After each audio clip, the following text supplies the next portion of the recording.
ನನಗೇನು ಅನ್ನಿಸ್ತು ಗೊತ್ತಾ, ಮುಚ್ಚು ಬಾಯಿನ ಅಂದಂಗೆ.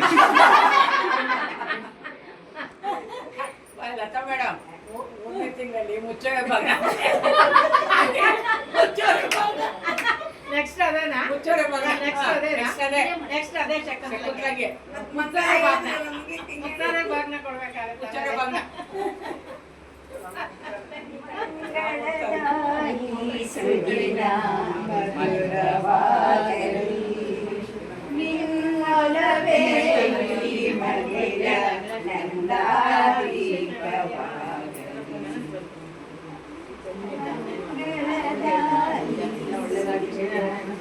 ಪ್ರತಿ ವರ್ಷ ಕಾರ್ಯಕ್ರಮ ಮಾಡ್ತಾ ಇದ್ರು.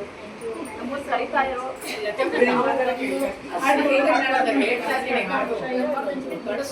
ಮಾಡ್ತಾರೆ. ಹೌದಾ?